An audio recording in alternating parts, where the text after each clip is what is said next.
시청자 여러분, 안녕하십니까? 10월 26일 화요일 JTBC 뉴스 아침엔 시작합니다.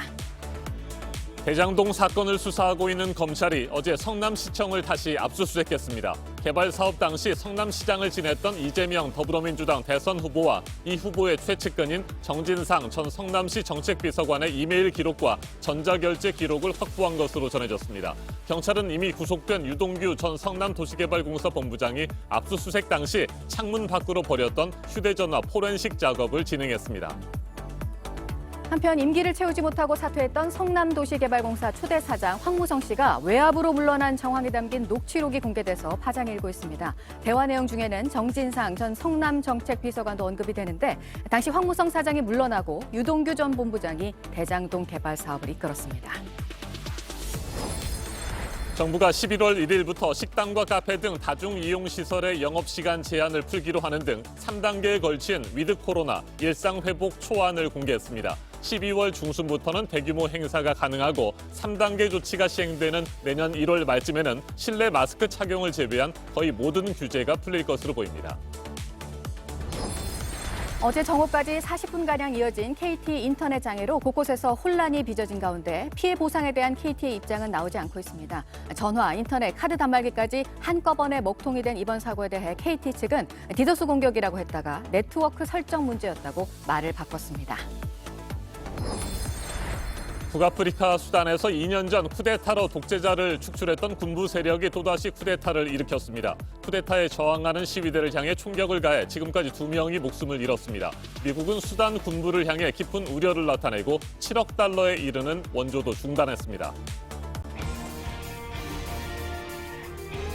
대장동 개발 사업 특혜와 로비 의혹을 수사하고 있는 검찰이 어제 성남시청을 다시 압수수색했습니다. 개발 사업 당시 성남시장을 지냈던 이재명 더불어민주당 대선 후보의 전자결제 기록과 이메일 기록을 확보했습니다. 이 후보의 최측근인 정진상 전 성남시 정책비서관과 관련된 기록들도 뽑아낸 것으로 전해졌습니다. 민간 사업자의 초과 이익을 환수하는 조항이 사업 계획서와 협약서에서 빠지게 된 경위 등을 파악하는 데 중요한 단서가 될 수 있을지 주목되는데 이메일 보존 기간은 3년이기 때문에 의미 있는 증거들은 이미 삭제됐을 가능성이 높다는 분석도 나옵니다. 검찰은 늑장 수사와 부실 수사 지적을 받아왔고 국민의힘은 대장동 특검을 계속해서 요구하고 있습니다. 네, 여러 갈래 이번 의혹과 관련된 인물들에 대한 검찰의 소환 조사는 이어지고 있고 유동규 전 본부장이 은폐를 시도했던 휴대전화에 대해서는 데이터 분석 작업이 진행되고 있습니다. 영장이 한 차례 기각된 김만배 씨에 대해서 검찰은 영장을 다시 청구한다는 방침입니다. 정재우 기자입니다. 검찰이 확보한 건 더불어민주당 이재명 대선 후보가 성남시장일 당시 사용했던 이메일과 전자결제 기록입니다. 최측근인 정진상 전 성남시 정책비서관과 관련된 자료도 포함됐습니다.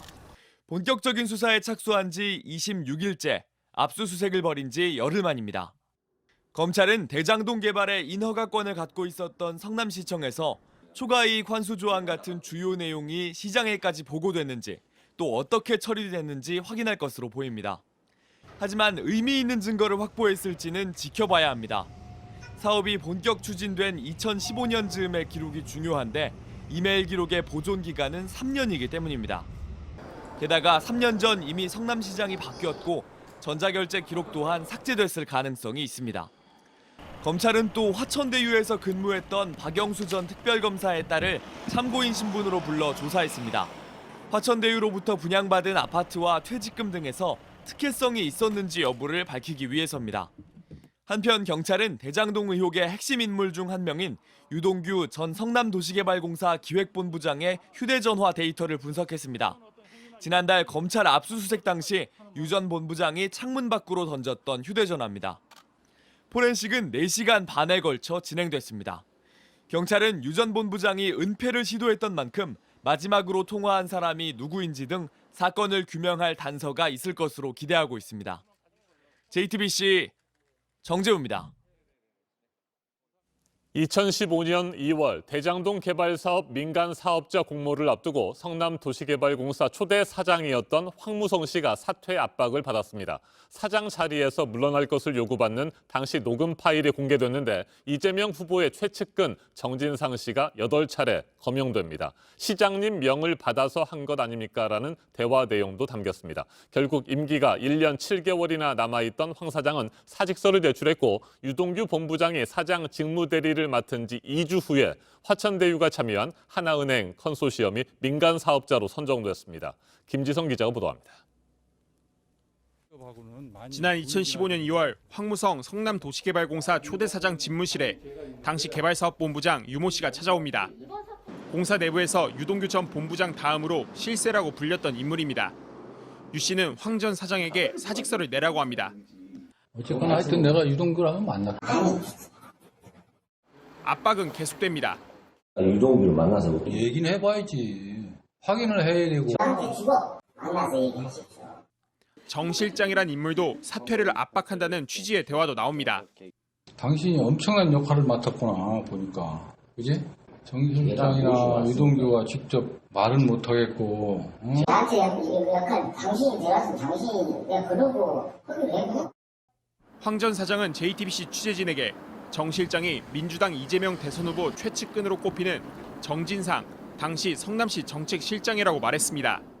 또 유모 전 개발본부장이 유동규 전 본부장과 정 실장을 거론하며 지휘부라는 표현을 썼다며 지휘부가 성남시가 아닌가 하는 생각을 했다고 밝혔습니다. 시장이란 말도 등장합니다. 유 전 본부장이 시장님 명을 받아서 한 거 아닙니까? 라고 하자 황 전 사장이 시장님 허가 받아오라 그래 라고 말합니다. 당시 성남시장은 이재명 민주당 대선 후보였습니다. 대화가 이뤄진 날은 대장동 개발 민간사업자 공모 지침서를 배포하기 일주일 전이었습니다. 결국 황 씨는 임기를 채우지 못하고 다음 달 사장직을 내려놓았습니다. 그 뒤 유동규 전 본부장이 사장 직무대행을 맡으며 대장동 개발 사업을 이끌었습니다. 이재명 후보는 사퇴 압박 의혹에 관해 전혀 사실이 아닌 것 같다. 황 전 사장은 우리가 모셔온 분이라며 황 전 사장이 퇴임 인사를 하러 왔을 때 아쉬웠던 기억이 있다고 밝혔습니다. 정진상 전 정책실장은 한쪽의 일방적인 주장으로 제가 거론되지 않았으면 한다며 누구와도 황 전 사장의 거취 문제를 의논하지 않았다고 설명했습니다. 유모 전 본부장은 연락이 닿지 않았습니다.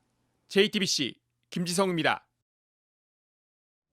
11월 1일 다음 주 월요일부터 코로나19 바이러스와 함께 살아가는 위드 코로나 단계적 일상 회복이 시작됩니다. 지금 당장 바이러스를 완전히 퇴치할 수는 없기 때문에 위험과 피해를 최소화하면서 안전하게 공존하는 방법을 찾는 겁니다. 밤 10시 사실상의 통행금지 조치로 여겨져 온 식당과 카페 등 다중이용시설의 영업시간 제한이 428일 만에 우선적으로 풀립니다. 윤영탁 기자입니다.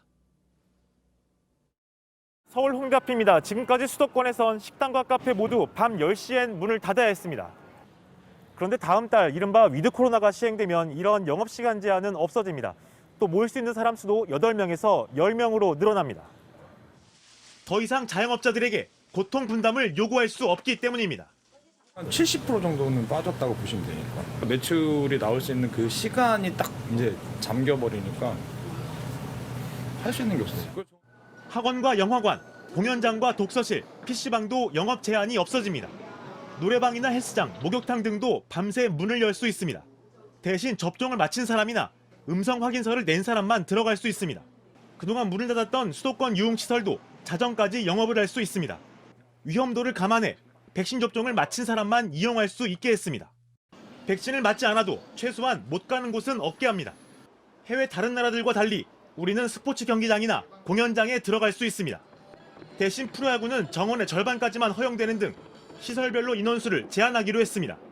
미접종자가 차별받거나 소외되지 않도록 신중히 추진해 나가겠습니다. 대규모 행사는 100명까지, 접종 완료자로만 구성할 경우엔 500명까지 가능합니다. 정부는 각계 의견을 더 듣고 오는 29일 확정안을 발표할 계획입니다. JTBC 윤영탁입니다. 우리의 소중한 일상을 회복하기 위한 위드 코로나 조치는 6주 간격으로 모두 3단계에 걸쳐 추진됩니다. 내년 1월 말쯤 실내 마스크 착용만을 남겨두고 사적 모임 제한까지 모두 풀리는 완전한 일상 회복이 이루어질 것으로 기대되는데 구체적으로 언제쯤 어떤 조치들이 진행될지 유한울 기자가 자세하게 설명해 드립니다. 2단계는 12월 중순, 3단계는 내년 1월 말쯤 예상됩니다. 모든 게 안정적으로 관리됐을 때 가능합니다. 우리 사회가 감당 가능하고 지속 가능한 사회, 의료 대응 체계를 단계적으로 전환시키는 것이 필요합니다. 사적 모임 제한은 3단계에 가서야 완전히 풉니다. 2단계까지는 10명까지만 모일 수 있습니다. 식당과 카페에선 10명 중 접종을 하지 않은 사람을 2~3명까지로 묶을 걸로 보입니다. 연말연시 모임이 활성화되면서 방역 상황이 악화될 수 있는 우려가 있다는 점, 민생 경제에 미치는 파급 효과가 다소 낮다는 점을 고려해서 3차에서 개편하고자 합니다. 2단계부터는 대규모 행사가 가능합니다. 접종 완료자와 PCR 검사 음성이 나온 사람만 모인다면 인원 제한이 없어집니다. 결혼식과 장례식, 돌잔치, 콘서트 등도 포함됩니다. 다만 접종 여부를 따지지 않을 경우 2단계까지는 99명까지만 모일 수 있습니다. 3단계에선 이것도 풉니다. 백신 패스 2단계부터는 위험도가 낮은 시설부터 차근차근 풀어주는 걸 검토합니다. 유흥시설이나 콜라텍 등도 밤새 문을 열 수 있습니다. 야외 마스크 착용도 이때부터는 자율화할 것으로 보입니다. 정부는 실내 마스크는 핵심 수칙으로 끝까지 남겨놓기로 했습니다. JTBC 유한울입니다. KT의 유무선 인터넷 통신망 장애로 어제 1시간 넘게 큰 혼란이 발생했습니다. 전국의 식당과 상점, 은행, 병원, 약국 등이 속수무책 그대로 멈춰버렸습니다. 카드 결제는 물론이고 코로나19 QR 인증도 안 됐고 주식 거래와 은행 서비스도 중단됐습니다. 학생들은 이유도 모른 채 원격 수업 창을 새로 고침해야 했습니다. 1,900만 명에 이르는 KT 이용자들이 큰 피해를 입었습니다. 이도성 기자가 보도합니다. 통신망 장애가 시작된 건 오전 11시가 조금 넘어서부터입니다. 식당가에 손님이 몰리는 점심시간 바로 직전 인터넷이 예고도 없이 끊어져 버렸습니다. 결제기가 1시간 가까이 먹통이 되면서 일부 가게에선 카드 결제가 불가능하다는 안내문을 급히 붙이기도 했습니다. 현금 없는 생활에 익숙해 있던 손님들은 부랴부랴 카드 대신 다른 결제 방법을 찾아야 했습니다. 손님 많이 올 시간이 때여가지고 손님한테 결제 드시고 가야 되는데 그 현금이 없어가지고 그냥 통장 입금 자동이체 한 거예요. 그래서 너무 손님한테 미안하고 막. 평일 하루 가운데 가장 바쁜 점심시간, 대목을 기다리던 배달기사도 허탕을 쳤습니다. 배달 플랫폼 어플리케이션이 제대로 작동하지 못했기 때문입니다. 저도 지금 뭔지 모르고 핸드폰을 끄고 막 이렇게 다시 재부팅을 해보고 했는데 또 안 되더라고요. 그게 상당히 불편하고 우리는 벌이도 줄고 당연히 그런 거죠 지금. 오늘 같은 경우 오전 일을 거의 마쳤다고 봐야죠. 배달하는 사람들이 아시다시피 하루 벌어 하루를 사는 사람들이 많은데 통신망 장애라고 하니까 저희도 어쩔 수 없는 거고. 길에서 손을 흔드는 대신 휴대전화로 호출하는 게 더 익숙해졌던 택시 잡기도 멈췄습니다. 차를 타도 길찾기에 필수가 된 내비게이션도 쓸 수 없게 되면서 도로 위 혼란도 커졌습니다. 여기가 위치가 잘못돼서 그렇구나. 옮겨도 그래. 내가 항상 그 자리에 서 있어 코를 닦거든. 그 주변으로 옮겨도 안 돼. 근데 한참 뺑뺑 더 저 멀리 가서 있으니까 그때 정상적으로 들어오는데. 단 몇 초 만에 큰돈이 오가는 증권사 트레이딩 시스템 등도 접속 오류를 일으켰습니다. 주식 매매가 한창이던 시간 증권사들은 시스템 접속이 지연되고 있다고 안내했습니다. 촌각을 다투는 투자자들의 놀람과 울분도 쏟아졌습니다. JTBC 이도성입니다. 이렇게 곳곳을 마비시킨 이번 사고에 대해 KT 측은 처음에는 디도스 공격으로 추정이 된다고 했다가 다시 네트워크 설정 오류 때문이었다고 입장을 바꿨습니다. 피해 보상과 관련해서는 약관상으로는 배상 조건이 되지 않지만 피해 현황을 파악하고 따져보겠다고 했는데요. 전화, 인터넷, 카드 단말기까지 전방위적으로 한꺼번에 먹통이 되는 시스템은 이해할 수 없다는 게 전문가들의 지적입니다. 서영지 기자입니다. 통신망이 멈춰선 지 1시간쯤 지난 낮 12시, KT는 디도스 공격으로 추정된다고 설명했습니다. 외부에서 누군가 대규모의 악성 코드를 심는 방법으로 통신망을 먹통으로 만든 것 같다는 설명이었습니다. 그런데 1시 20분쯤 과학기술정보통신부는 전혀 다른 말을 했습니다. KT 통신장애는 디도스 공격이 아닌 서비스 장애라며 KT의 해명을 반박했습니다. 그러자 KT는 100% 디도스가 아닐 수 있어서 원인 파악 중이라며 말을 흐렸습니다. 이후 오후 2시 반엔 초기에는 트래픽 과부하가 발생해 디도스로 추정했으나 면밀히 확인한 결과 라우팅 오류를 원인으로 파악했다고 말을 바꿨습니다. 라우팅이란 네트워크 경로 설정입니다.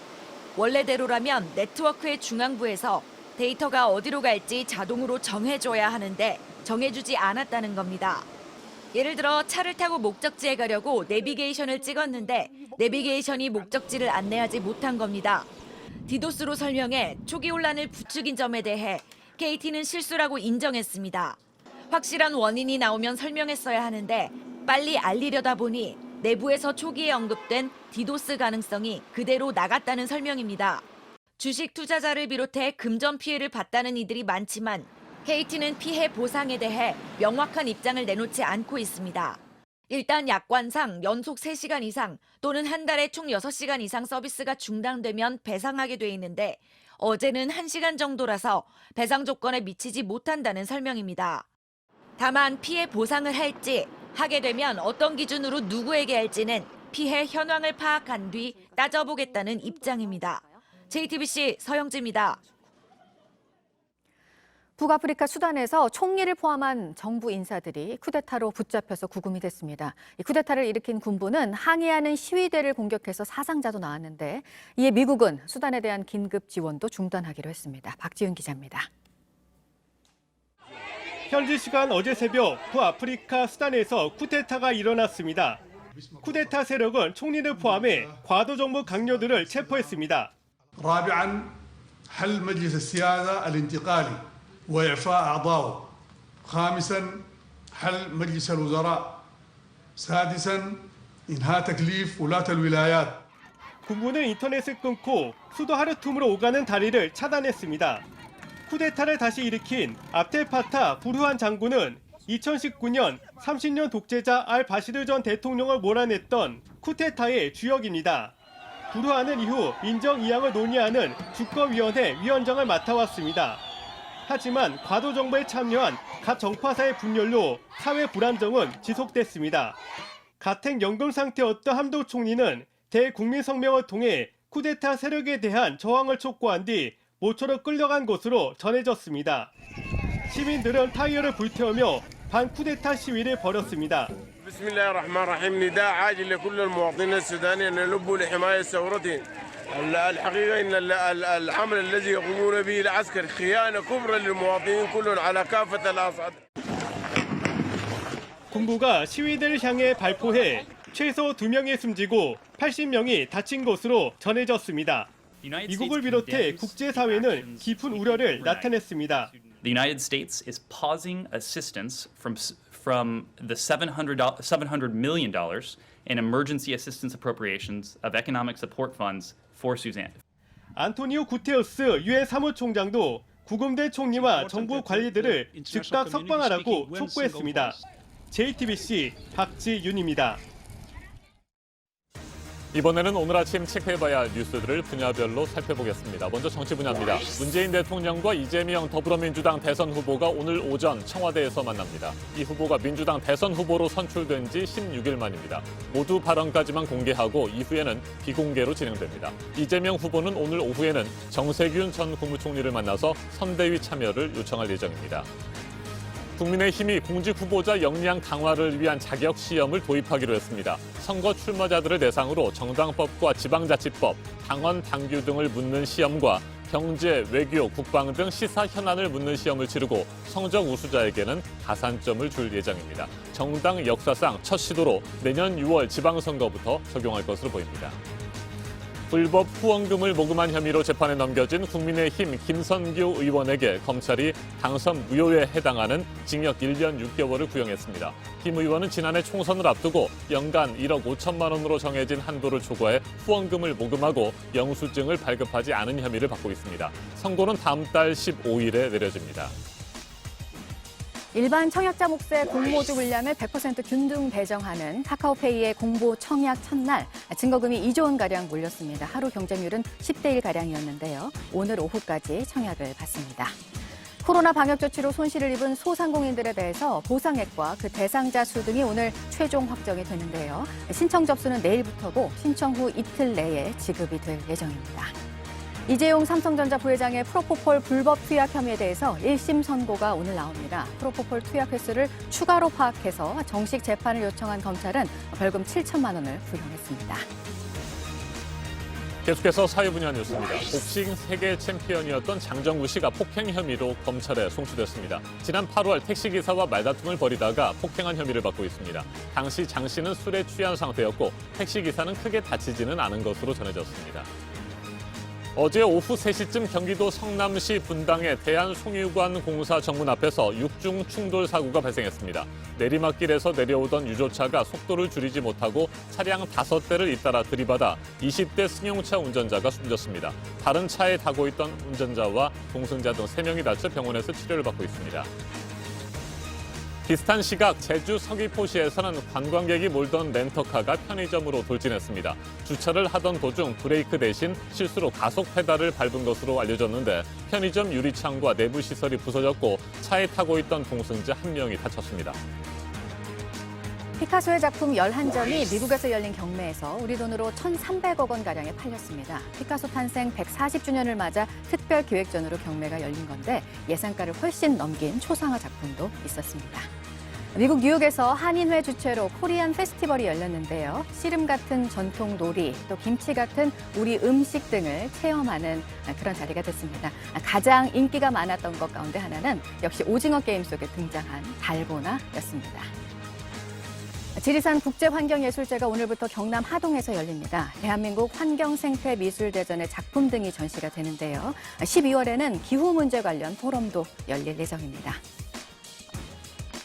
가계부채 관리를 위한 정부의 대책이 오늘 나옵니다. 주요 내용은 총부채 원리금 상환 비율, DSR 규제를 강화하고 그 시행 시기를 당기는 것. 하지만 전세 대출에는 적용하지 않는 방안이 될 것으로 보입니다. 고발 사주 의혹의 핵심 인물 손준성 검사에 대해서 공수처가 영장을 청구했고 오늘 영장 심사가 진행이 됩니다. 여권 인사 등에 대한 고발장 작성 등을 지시하고 김웅의원에게 전달한 혐의를 받고 있습니다. 손 검사 측은 다음 달 2일에 출석하겠다고 했는데 영장을 청구했다면서 반발하고 있습니다. 서울 금천구의 한 공사 현장에서 소화용 이산화탄소가 누출된 사고와 관련해서 중상자 1명이 숨지면서 사망자가 3명으로 늘었습니다. 화재 경보기 수동장치가 눌려있던 사실을 확인한 경찰이 오늘 합동 감식을 실시할 예정입니다. 분야별 뉴스들 체크해드렸습니다.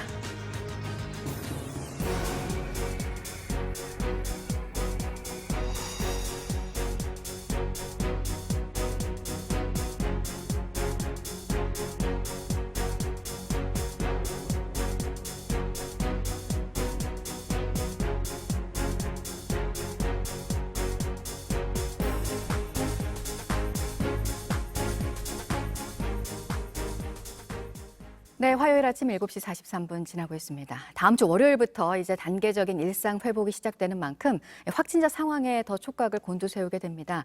오늘 어제보다는 약간 늘어날 것으로 예상되는데요. 보도국 연결해서 자세히 알아보도록 하겠습니다. 강버들 기자, 일단 어제 밤까지 확인된 게 1,200명 가까이네요. 네, 밤 9시까지 1,185명이 확진됐고요. 자정까지의 확진자를 더하면 오늘 0시 기준으로는 1,200명대, 많게는 1,300명대 확진자가 나올 걸로 예상됩니다. 어제 0시 기준 확진자는 1,190명이었습니다. 어제까지 최근 일주일간 일평균 확진자는 1,400명에 약간 못 미치는 수준인데요. 9월 마지막 주 하루에 2,400명 가까이 확진자가 나온 이후 감소세가 이어지고 있습니다. 우리가 위드 코로나를 준비하는 것처럼 다른 나라들도 그간의 방역 지침을 상황에 맞게 고치고 있습니다. 외국인 입국에 대한 미국 정부의 구체적인 방침이 나왔는데요. 미 국무부 대변인 이야기 들어보시겠습니다. As of November 8th, foreign national air travels to the United States will be required to be fully vaccinated and to provide proof of vaccination status prior to boarding an airplane to the United States. 미국이 승인한 화이자와 모더나, 얀센과 세계보건기구가 승인한 아스트라제네카, 시노팜, 시노백 백신이 인정되고요. 18세 미만의 청소년과 의료적 이유로 백신을 맞기 어려운 사람 등은 이 지침에서 예외로 하되 음성 확인서를 내도록 했습니다. 네, 시가총액 1조 달러 기업이 또 나왔습니다. 테슬라인데 밤사이 뉴욕 증시에서 주가가 급등해서 $1,000를 넘어섰죠? 네, 현지 시간 25일 뉴욕 시장에서 테슬라 주가는 전장보다 12.66% 급등한 1,024.86달러로 장을 마쳤습니다. 이렇게 주가가 오르면서 시가총액이 1조 100억 달러, 우리 돈 1,183조까지 늘었습니다. 시총 1조 달러는 애플과 아마존, 마이크로소프트, 구글의 모회사인 알파벳만 가진 기록입니다. 자동차 회사로서는 처음으로 1조 달러 클럽에 들게 된 겁니다. 3분기의 실적이 좋았던 데다 이날 렌트카 업체 허츠가 내년까지 테슬라 전기차 10만 대를 구매할 것이라고 발표한 게 큰 영향을 줬습니다. 테슬라와 관련해서는 이런 호재만 있는 건 아니고요. 우려되는 부분도 있는데요. 교통사고를 조사하는 미 대통령 직속 독립기구인 연방교통안전위원회 위원장이 테슬라 최고 경영자 머스크에게 서한을 보냈습니다. 테슬라가 자사 전기차에 장착된 자율주행 소프트웨어의 결함을 해결하기도 전에 고객들에게 베타 서비스를 제공한 걸 지적했고요. 또 4년 전에 보낸 안전 개선 권고에 답하지 않고 있다며 무대책이 깊이 우려된다고 했습니다. 네, 그리고 일본군 위안부 피해를 처음으로 알렸던 고 김학순 할머니요. 그 부고 기사가 뉴욕타임즈에 실렸다고 하는데 세상을 떠난 지 24년 만이네요. 예, 사망 당시에는 보도하지 못했지만 큰 의미가 있는 인물들을 뒤늦게라도 다루자는 취지로 운영되는 간과된 사람들 코너에서 김학순 할머니를 다뤘습니다. 할머니가 세상을 떠난 게 1997년이니까 말씀하신 것처럼 24년 늦은 부고입니다. 신문은 1991년 8월 김할머니의 첫 기자회견을 묘사하면서 일본군 위안부 피해에 대한 강력한 첫 증언으로 일본 정치인들이 부인해 오던 역사에 힘을 실었다고 평가했습니다. 또 김할머니의 공개 증언 덕에 다른 피해자들도 앞으로 나설 수 있었다고 했고요. 일본이 법적인 배상 책임을 지길 바랐지만 그 소원은 이루지 못한 채 세상을 떠났다고 전했습니다. 지금까지 JTBC 아침엔 지금 강버들입니다. 네, 화재 때문에 숨진 사람 10명 가운데 7명은 사망 원인이 연기고요. 그래서 이 연기를 막고 들어온 연기를 밖으로 빼주는 시설이 잘 갖춰져 있는 게 중요한데요. 이 재현 시설이 제 기능을 하지 못하는 곳들이 많았습니다. 윤두열 기자가 취재했습니다. 불이 나면 젖은 수건으로 코를 막고 자세를 낮춰 빠져나오는 게 좋습니다. 연기를 마시면 질식해 쓰러지기 쉽기 때문입니다. 이 때문에 불이 나면 대피로 쪽으론 연기를 막아주고 복도로 들어온 연기는 빼주는 재현 시설이 건물마다 있습니다. 대구 한 아파트입니다. 재현 시설에서 바람이 나오게 한 뒤 현관문을 열어봤습니다. 열기가 쉽지 않습니다. 노약자나 어린이들이 그 문을 열 수가 없는 얘기. 왜냐하면 그만큼 문에가 그만한 압력을 받고 있기 때문에. 반대로 연기를 막아야 하는 탈출 계단 쪽 문은 잘 닫히지 않습니다. 모두 송풍기에서 나오는 바람이 너무 강해서 벌어진 일입니다. 대구 경북 지역 재현시설 584개소에서 나오는 바람 세기를 조사해 봤더니 509곳, 87%가 기준 풍속보다 더 센 바람이 나왔습니다. 이러면 제때 탈출을 못하거나 대피로로 오는 연기를 막기 어렵습니다. 제대로 안 하고 있다 보니까 결과적으로 설치 단계부터 지금 유지 관리까지 총체적으로 부실하게 볼 수밖에 없다. 전문가들은 측정 방식도 문제라고 지적합니다. 지금처럼 20층보다 낮은 건물은 고층부 한 곳에서 20층 이상은 두 곳에서만 재현 성능을 측정해선 정확한 성능 확인이 어렵다는 겁니다. JTBC 윤두열입니다. 부산 감만동에서 어제 정오쯤 도로를 달리던 25톤 탑차에서 맥주 100상자가 바닥으로 쏟아졌습니다. 이 사고로 2개 차로가 한때 차단이 됐는데요. 유리 조각을 수거한 뒤 1시간여 만에 차량 소통이 다시 시작이 됐습니다. 경찰은 화물차가 굽은 도로 위를 달리다가 한쪽으로 쏠리면서 사고가 난 것으로 보고 정확한 경위를 조사하고 있습니다. 아침엔 세계 시간입니다. 어제 10월 25일은 중국이 유엔에 가입한 지 꼭 50주년이 되는 날이었습니다. 시진핑 국가주석은 기념연설을 통해 유엔에서 인정한 유일한 중국 대표는 중화인민공화국이라고 강조했습니다. 베이징 갸오위 타이 국빈관에서 어제 중국 유엔 합법지위 회복 50주년 기념회의가 열렸습니다. 지난 1971년 10월 25일 유엔은 총회 투표를 거쳐 중화인민공화국을 중국의 유일한 합법 대표로 인정했습니다. 중화인민공화국은 유엔 창립 멤버였던 중화민국 대만을 밀어내고 중국 대표로서 유엔에 가입했고 유엔 안전보장이사회 상임이사국 지위도 확보했습니다. 대만은 유엔 회원국 지위를 잃었고 사실상 퇴출됐습니다. 시진핑은 어제 기념연설에서도 하나의 중국이라는 원칙이 유엔에서도 인정됐다는 점을 강조했습니다. 최근 대만과 밀착 행보를 보이고 있는 미국을 겨냥한 것이라는 분석도 나옵니다. 시진핑 주석의 기념연설 직접 들어보시겠습니다. 承认中华人民共和国政府代表是中国在联合国的唯一合法代表，这是中国人民的胜利，也是世界各国人民的胜利。 하지만 대만은 자체적으로 민주정부를 선출했기 때문에 유엔 가입 자격이 있다며 맞서고 있습니다. 미국은 대만을 지지하고 있습니다. 지난 22일 미국과 대만은 양측 외교부 고위급이 참석한 가운데 대만의 국제기구 참여 확대를 논의하는 화상 포럼을 열었습니다. 지난 21일에는 조 바이든 미국 대통령이 CNN 타운홀 행사에 참석해 대만 방어 발언을 했습니다. 미국이 지금까지 대만에 대한 군사 개입과 관련해 전략적 모호성을 유지해왔던 것과는 상반된 발언으로 논란이 일었습니다. 당시 바이든 대통령의 말도 들어보시겠습니다. I don't want a Cold War with China. I just want to make China understand that we are not going to step back. We are not going to change any of our views. So are you saying that the United States would come to Taiwan's defense if China attacked? Yes, we have a commitment to do that. 백악관과 국방부 등이 나서서 미국의 대만 정책이 변한 것은 아니라고 수습했지만 중국은 크게 반발하고 있습니다.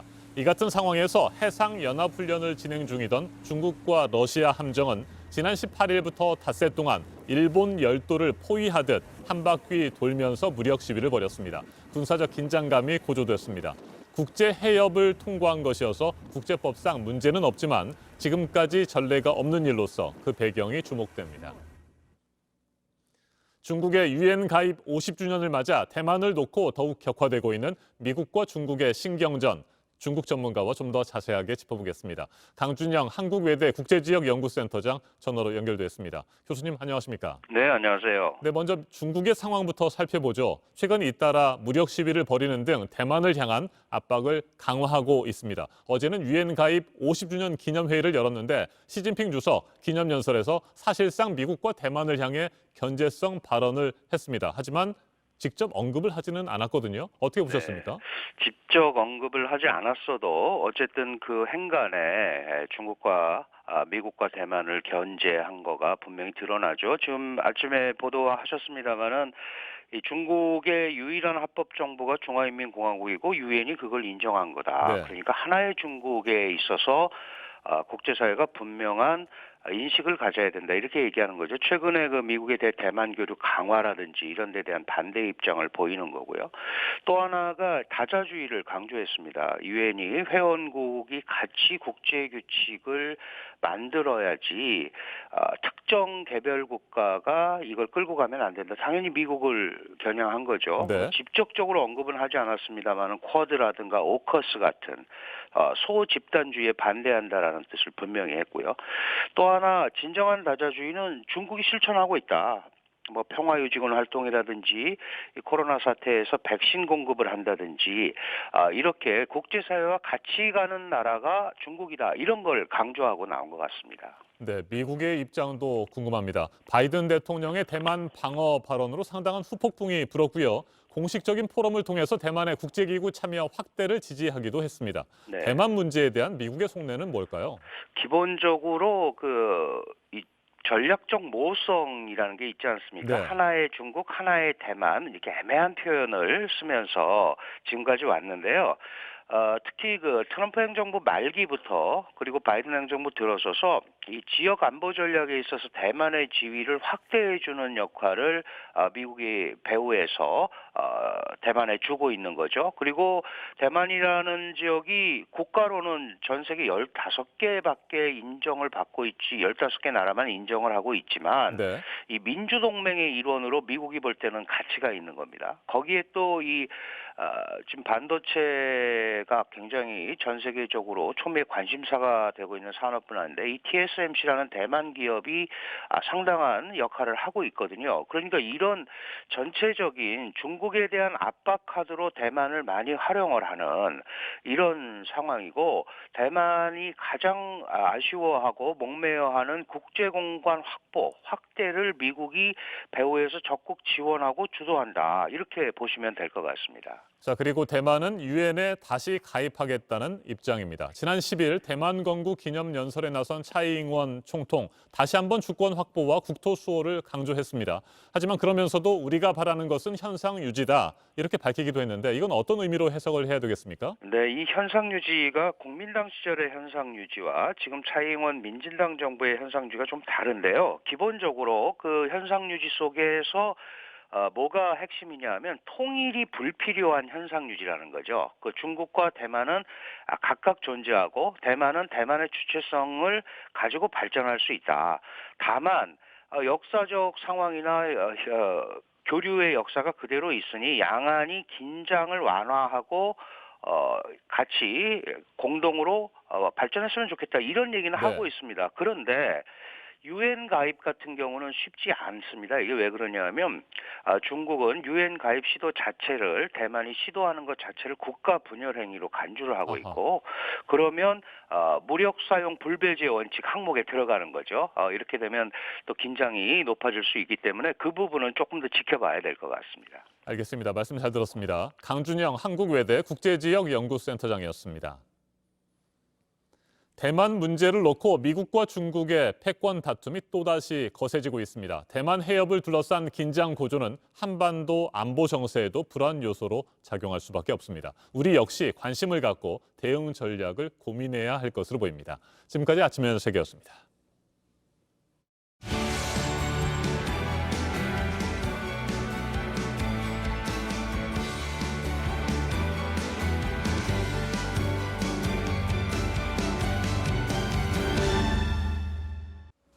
가뭄과 산불이 핥히고 지나간 미국 캘리포니아주에 이번에는 역대급 폭우가 내렸습니다. 정전의 산사태 피해가 이어지고 있습니다. 홍희정 특파원이 전해왔습니다. 산에서 흘러내린 암석과 토양이 고속도로를 뒤덮었습니다. 최근 대형 산불 딕시로 큰 피해를 입은 지역입니다. 밤사이 폭우가 내리면서 산사태로 이어진 겁니다. As far as the burn scar, we have massive amounts of debris, black mud, plugging up the culverts. So it's going to be closed for a while.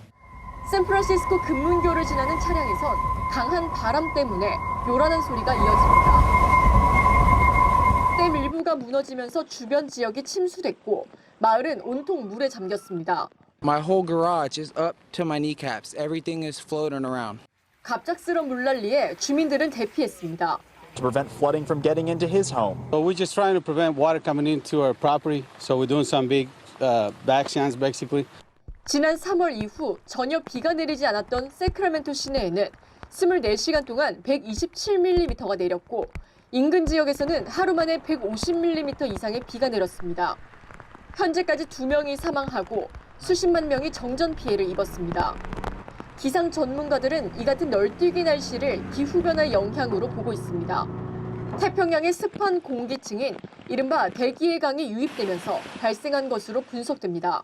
앞으로 최대 250mm 이상의 비가 서부 해안을 덮칠 것으로 예상되는 가운데 당국은 피해 주민들에게 침수와 단전 등에 대비하라고 당부했습니다. 로스앤젤레스에서 JTBC 홍희정입니다. 짙은 안개가 오전까지 끼어있는 곳이 오늘 많겠습니다. 전국이 맑다가 오후부터는 점차 구름이 많아지겠는데요. 일교차가 오늘 역시 큽니다. 낮 최고 기온이 서울과 대전 19도, 부산 22도 등으로 어제보다 조금 높겠습니다. 이상으로 JTBC 뉴스 아침엔 화요일 순서 모두 마치겠습니다. 내일 아침 7시 20분에 다시 찾아뵙겠습니다. 건강한 하루 보내시기 바랍니다. 고맙습니다.